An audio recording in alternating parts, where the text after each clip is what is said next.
Hey everybody, this is Chelsea Schaefer. And Caitlin Gustav. And this is The Score, the official podcast of the sport of team roping. This is the Team Roping Journal's semi-weekly podcast highlighting the team roping industry's top talents and influencers through stories that inspire and connect ropers. We sit down with ropers from the professional ranks as well as industry icons and producers to delve into topics that make the team roping world tick. This is season 2. It will feature even deeper interviews, storytelling, and issue-based coverage, and we are so excited you're here. Jay Wadhams is a hired gun, a jack of all trades, and a businessman. The NFR heeler and BFI Champ from Pueblo, Colorado, has made his name in the AQHA horse show game, most recently winning the senior heeling on the Stallion Smart New Shiner back in 2017. His famous partnership with his cousin JD Yates has built a dynasty of great rope horses, and now, along with his wife, he's expanding even farther to build the American Rope Horse Futurity Association and its World Championships, coming up this October 16th through 18th in Fort Worth, Texas. Casually called the Rope Horse Futurity, the event adds $100,000 and pays $25,000 to the winning 4 to 6-year-old on each end. It's got a 4-year-old incentive and an incentive division for lower number ropers, as well as a non-pro that's held on Saturday, October 19th this year. The event is a must-see, and I hope this interview tells you why. We recorded it on the day entries were due, and so we're excited to see how many teams and how many guys on each end that they get for this roping. So, without further ado, enjoy Jay Wadhams. Thanks again, Jay. Before we get started, I've got to let you know this podcast is brought to you by ADM Animal Nutrition and their Stay Strong product line. Stay tuned to find out more about this product later in the episode. Well, I just hit record, so I'm glad that we are able to do this. We've been talking about this. I wanted to do this last year before the Futurity. And Right. You're a busy man. Oh, yes. We're always on the move. So... Now, give us a little background. So we are about a month out from the Rope Horse Futurity? Yep. We're just about a month out. Our entry deadlines are actually today, but I'm sure this week is when the gist of them will come in. We're looking at probably 80 to 100 head of head horses again, and probably right around that 100 mark in the heeling. So, in our non-pro, I think it'll fill up this year. So I think it was just new last year, and the heeling didn't quite fill up, but we took a few more in the heading, so it just all worked. But I think the word's out now. So this is going to be the 3rd year for the Futurity, right? Yes. Mm-hmm. Tell me how the idea came about. I know there had been little different things tried as far as Rope Horse Futurities over the year. Well, me and my wife Lindsay been doing this for, I think this is the 15th or the 16th year, and when we first started them, it was all judged, and I couldn't really get the added money we needed. I still got all the horse show people, but I just kept messing with the time part of it, and I think we got it right now. I'm not going to say it's perfect yet. There's still probably some tweaking to do on it, but a lot of times the rodeo guys and jackpot guys can figure out how, when they come to a horse show, that if I roped a leg and they roped 2 feet, how I beat them. And I think combining that time with the judges' scores has really helped us, plus the added money, and that's really helped us. So Dean Tufton stepped up and put the added money the first 2 years. You guys have a bunch of sponsors this year? Well, actually, Dean Tufton, he actually, we did these, me and Lindsay, for about 13 or 14 years by ourselves, and was just always waiting for that big chance, and Dean got it in with the Snaffle Bib Futurity. Mm-hmm. So Dean called me after all that happened, and he says, "Do you want to do it?" And I said, "Yeah, I'd love to do it." And I said, "Well, what are we going to do?" And Dean said, "Well, I'll tell you what I'll do. I'll give you $50,000. So I was sitting right here in this chair, and I said, "Well, you know what? I'll do $50,000 too." And my wife looked at me and was like, "What did you just do?" And I'm like, "If it's ever going to work, it's going to work now. We're going to be done." Obviously, it's worked. Dean helped us get where we are today, and it just, it's so new, and it's hard to get sponsors. I got a lot of sponsors. People are wanting to help, but I really would like to get everything paying a lot more money. Sure. I truly see that my 4-year-old, I would love for it to pay $15,000 in 10 places someday, and also my limited open guys. That's the growth, the two sides of it. it's tough. You get Joseph Harrison, Trey Yates, Billy Jack Sabins, and Paul Eves. I know is coming this year. I'm getting a lot of guys that wouldn't even think about going to a horse show. Obviously, Joseph goes to a lot of horse shows, but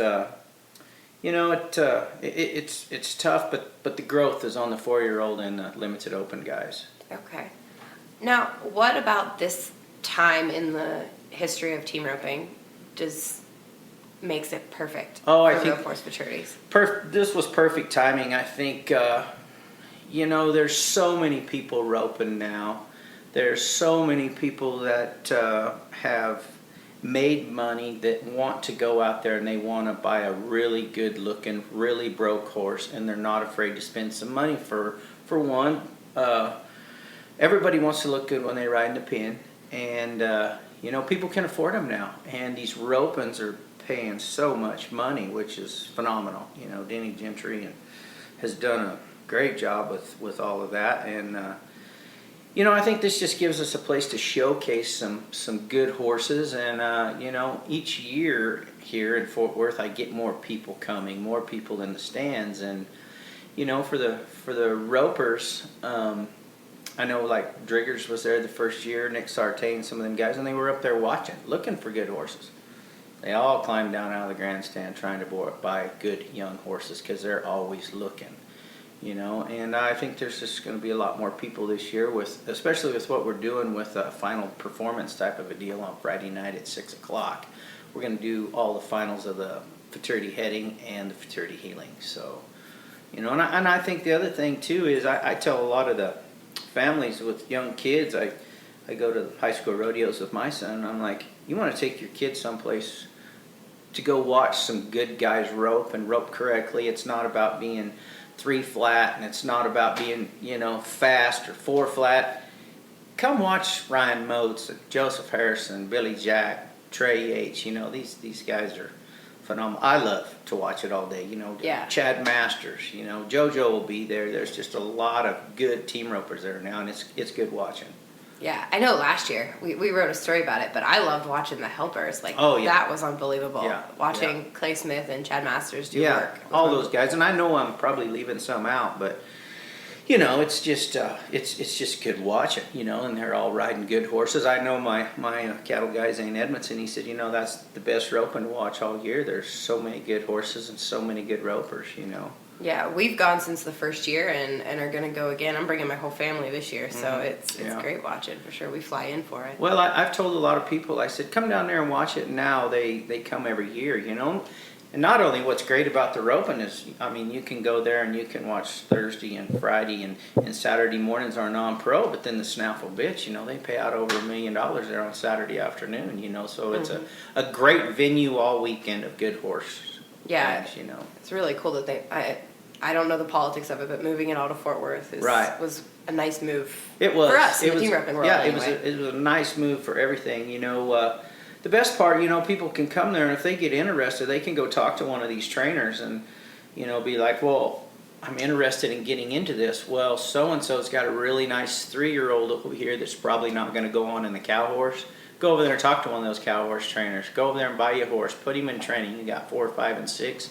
Now, as we start the 7, 8, and 9-year-old deal, it just keeps going. So. Yeah, tell me about the growth that you want to see in the Futurity. You said that you were talking about the 7, 8, and 9-year-old. Well, I want to start a maturity this year. I've had a number of guys call me, and they've got a lot of horses aging out, and so they need something to do with them. And a lot of these amateurs or non-pros, they buy these horses and they want to leave them in training with these trainers, and they still want to come rope. Well, I feel like, we need to, if those non-pros have a 7, 8, or 9-year-old that they can put in a maturity, they'll enter them there, and then they can ride them also, and someday as we get more sponsors, I want to add more money to it. Right now, it's going to be like a $1,000 entry fee with a 75-80% payback, just to get it started and see how it goes. So. Now, for years, I've heard rumor that there was going to be a sale around the Rope Horse Futurity, and that makes sense. All the big barrel horse futurities have sales. Right. Is that in your plans at all, or? To be real honest, Dean wanted to try to do a sale, and To be real honest, I know nothing about sales. There's going to have to be somebody who knows. I'm not one of those that's going to jump into something that don't understand it and make it fail. I wish somebody would step up and try to put on a sale with us down there, But right now, if somebody come to me and maybe wanted to try to put one together, I'm for it, and I know Dean is for it, but it's just, he's busy, I'm busy, and I don't understand him. So maybe someday we'll get something put together.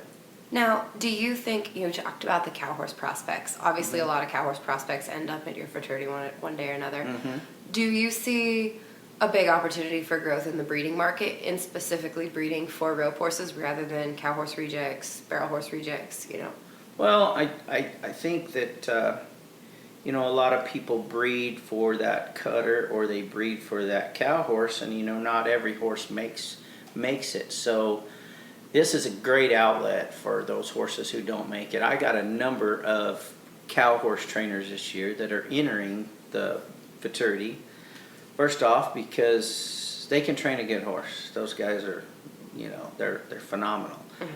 But they see where they can come over there and make money, keeping the horse in training, plus going here and trying to sell it to one of these guys. Like Luke Jones last year.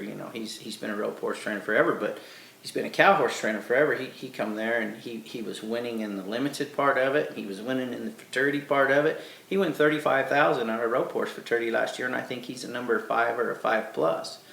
And then he went over there across the way at the cow horse finals and won another $35,000 or $40,000. And I think those guys are starting to see that there's both sides where they can go. It's not just coming there and roping against Joseph Harrison and Trey and all these guys I talk about. There's still, it's like an incentive part there that they can come and, if they rope good, they can beat those guys because they'll be on good horses. But, it's just got to put your money up, see what happens. Now, JD's won it the last 2 years in the heading. Yes. Is JD obviously is a dynasty with you and Trey, as far as creating show horses and great horses, period. Right. Is that good for the sport or bad for the sport when there's somebody that I think it's been good for the sport because you got, JD's not only trained some good AQHA rope horses, he's known to ride a good horse everywhere he goes. So him training that horse was great, but that horse aged out, and he's got some good horses, but that horse was just kind of in a group by himself, It's kind of like Patron with Joseph right now. That horse is phenomenal, and those horses that are that good just stick out. And when you put two good riders on them like that, they're going to win a lot unless the riders stub their toe. Yeah. I mean, that's what everybody else is hoping for. I know last year at the World Show, Joseph was showing Patron and his header missed, Well, we all just took a sigh of relief because we knew we could probably have a chance to win first. It's just the way it is. When them horses are that good and got that kind of a rapport, that's just what it is. So it's what a great achievement to have a horse like that. So, but Joseph's going to have some more good ones. I know JD's going to have some more good ones, and that's just the way it is. But what a lot of people don't understand is how many horses they go through to find horses like that. They're special. So, but that's what we want. I've always said that, people call and say, "What are you looking for?" And I'm looking for that horse that you can go win on at the BFI.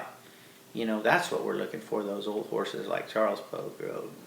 Stuff. That's the horses we're looking for. Not so much that great big ass drag like we've had in AQHA. Just good horses. I think that's a great foundation for one, but it's changing. For us, that's what we're looking for. So.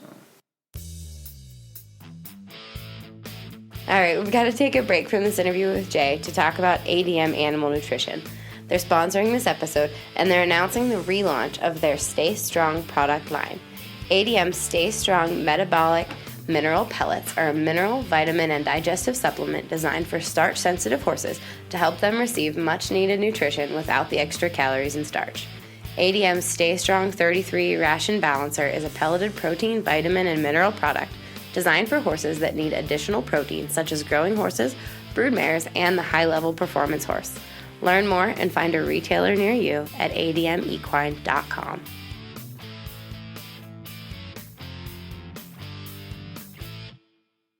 Now, I've heard over the years, I'm with these team ropers constantly, and all the chatter about the judging, or not understanding the judging, or saying you guys are working on the judging. Tell me, kind of, maybe there is or isn't, an evolution in the judging, and how you've come to understand specifically what you're looking for.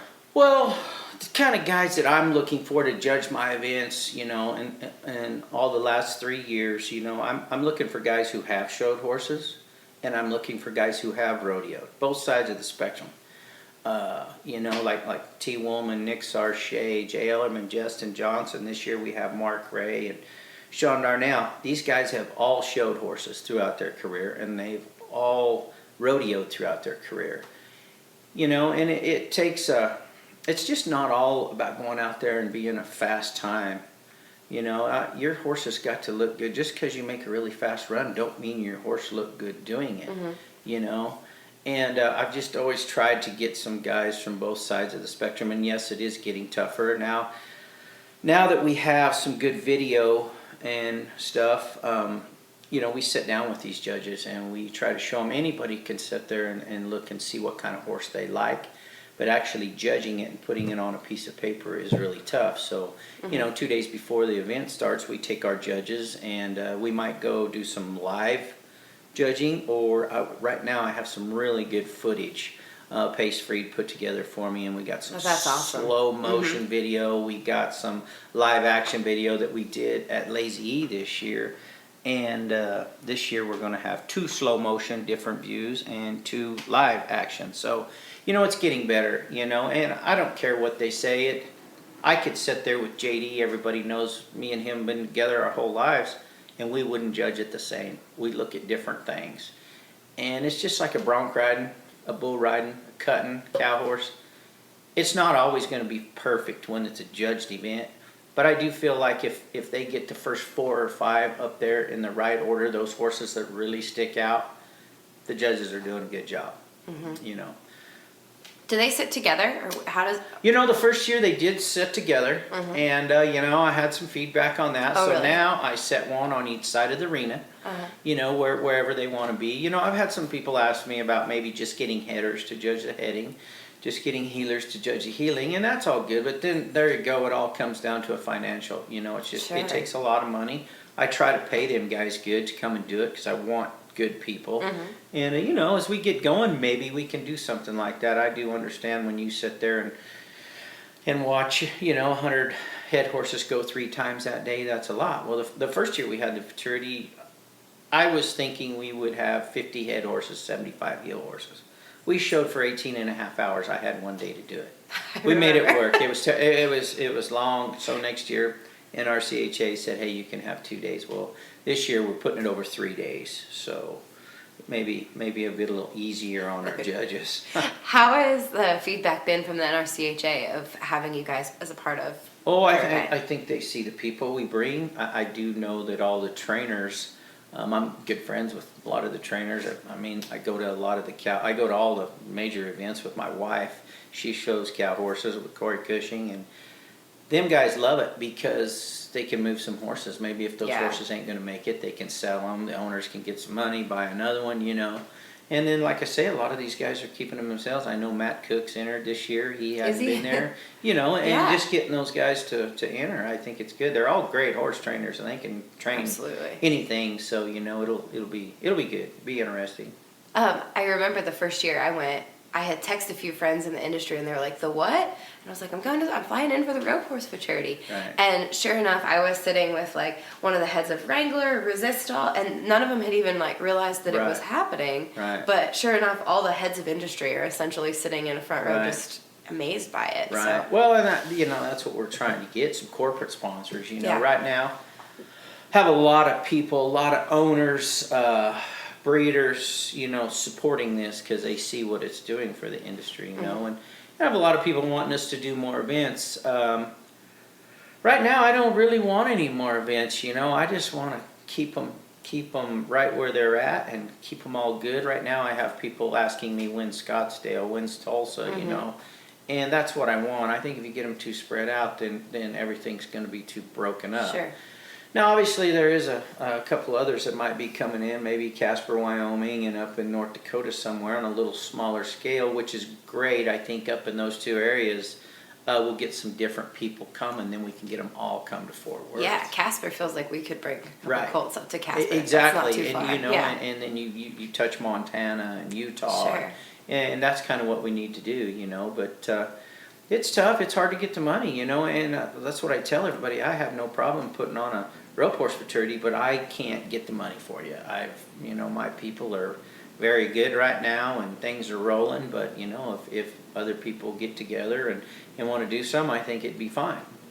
Do you think the future of the Rope Horse Futurity industry could be anything like the Barrel Horse Futurity industry, where there's so many and there's all different producers putting them on and there's all that kinds of money? Are we just not that big? Is it just such a different species? You know, I'd like to hope, but you know, I think that's a long ways away. Sure. You know, but the barrel horse industry it didn't grow over 5 years. You know, like I say, I'm always looking. I want to do more things, you know, and I know a lot of guys are wanting to go to more, but I don't want to get it so flooded that people pick where they go, you know. Obviously, Sure. yeah, I'd love to have about 4 Fort Worths a year would Yeah. be great, you know. And I think when we get moved to Scottsdale, I think I can make that a pretty significant futurity too. So So you said you're moving to Scottsdale within a year? yeah, probably in a year we're going to move down there. So we bought some land and, you know, see what happens. So, We're in the middle of our Arizona guide right now that we produce every year. Gosh, what a mecca. yeah. It's gonna be fun. Yeah. Oh, there's just, you know, everybody's roping and, you know, it used to be everybody's just going down there for 3 or 4 months. Now there's people going for like 7 months. You Yeah. know, so. People leave the 1st of October and Yeah. don't come home till May, Yeah, it seems exactly. like. Yeah. Absolutely. Now, in your career, you've seen all of the best head and heel horses of the last 30 years? 30 some years. Some years. I don't want to insult you. Can you say the greatest of all times on each end? Oh, man. Rodeo, horse show, all time. Oh, you know, like Charles Bogue's horse sticks out just because what he did, you know. Heel horse. There's just been a lot of great horses, you know. I think all the great headers at one time or another have had a great horse. You know, I can't really, you know, just specify very many other horses, but I do know that everybody who's had a lot of great success have had good horses to get them there, because you can't just get on a donkey and go win. Yeah. You know, so I couldn't really just pick them apart. You know, like JD, he's had some great horses, you know, and they've all went to AQHA World Championships, to out there being the horse of the year, and you know, it's just hard to pick one. You know, there's a lot, but I think the contribute to success to what, like Jake Barnes has done, he had to have some good horses Sure. to do it. They may all be great ropers, but they've had to have, as you can tell now, you can kind of watch those guys that have great horses, they're the ones winning. Then when they lose that great horse, they might go by the wayside for a little bit until they find another one, you know. What about that horse you won the BFI on? What horse was that? JD? Yeah. That was a horse they called Buster. You know, he roped steers on him. You know, they did everything on that horse. You know, I can remember the first week that JD cracked him out. I think that horse was 5, and we went to Las Vegas to the rodeo, not to the NFR, but just to the rodeo. They run one inside and one outside, and we won the rodeo there. And that horse had never been ducked like JD ducked him there that day, you know. But obviously, we were being 4, and now they laugh at you for being 4. I think sometimes you got to be 3, but you know, it's just all changed, you know. And you know, what horse were you riding then? I was probably riding a horse called. I was probably riding Pac-Man, a horse of JD's, or I had a horse that was Detour that was bred like all those horses, and you know, we rode so many different ones, you know.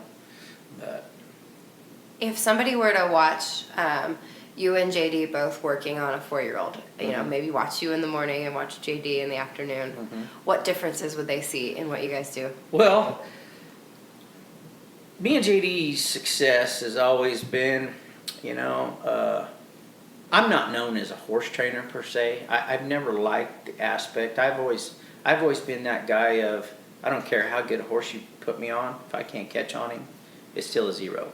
You know, when we're showing. And JD's always loved the training part of it. Now, I like to take older horses, tune them up, and do that. That's kind of my thing. Gotcha. And JD's kind of always been the trainer. And it's kind of funny because I know that people that listen to this, they'll be, Jay's not a horse trainer. Well, I'm really not. I don't like the 4-year-old deal. I don't, or the young horse deal, you know.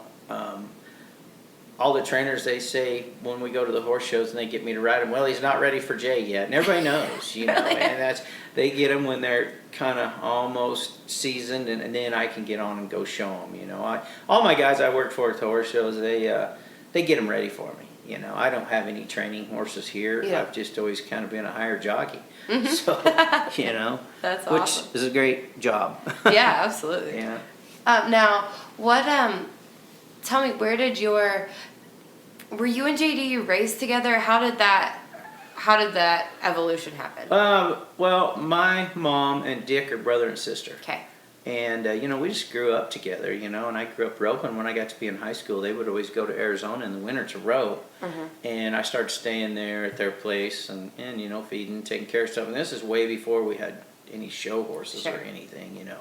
And JD built a barn, and it just kind of all grew, you know. And when the AQHA was really huge and the horse business was going crazy, it just all worked. And I went to school for 4 years, but it just come down to, you know, we got to going and roping and making money and flying around and rodeoing, and it was great.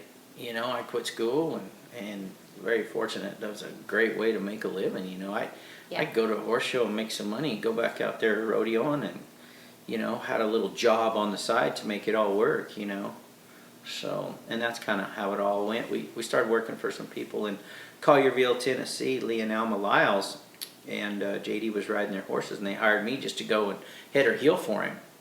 And as he got other horses, then I started showing the ones he did. And, of course, I come up through the youth and the amateur, too, you know. So it was, it wasn't easy, but it was probably an easier road for me than it would be for a lot of people, you know.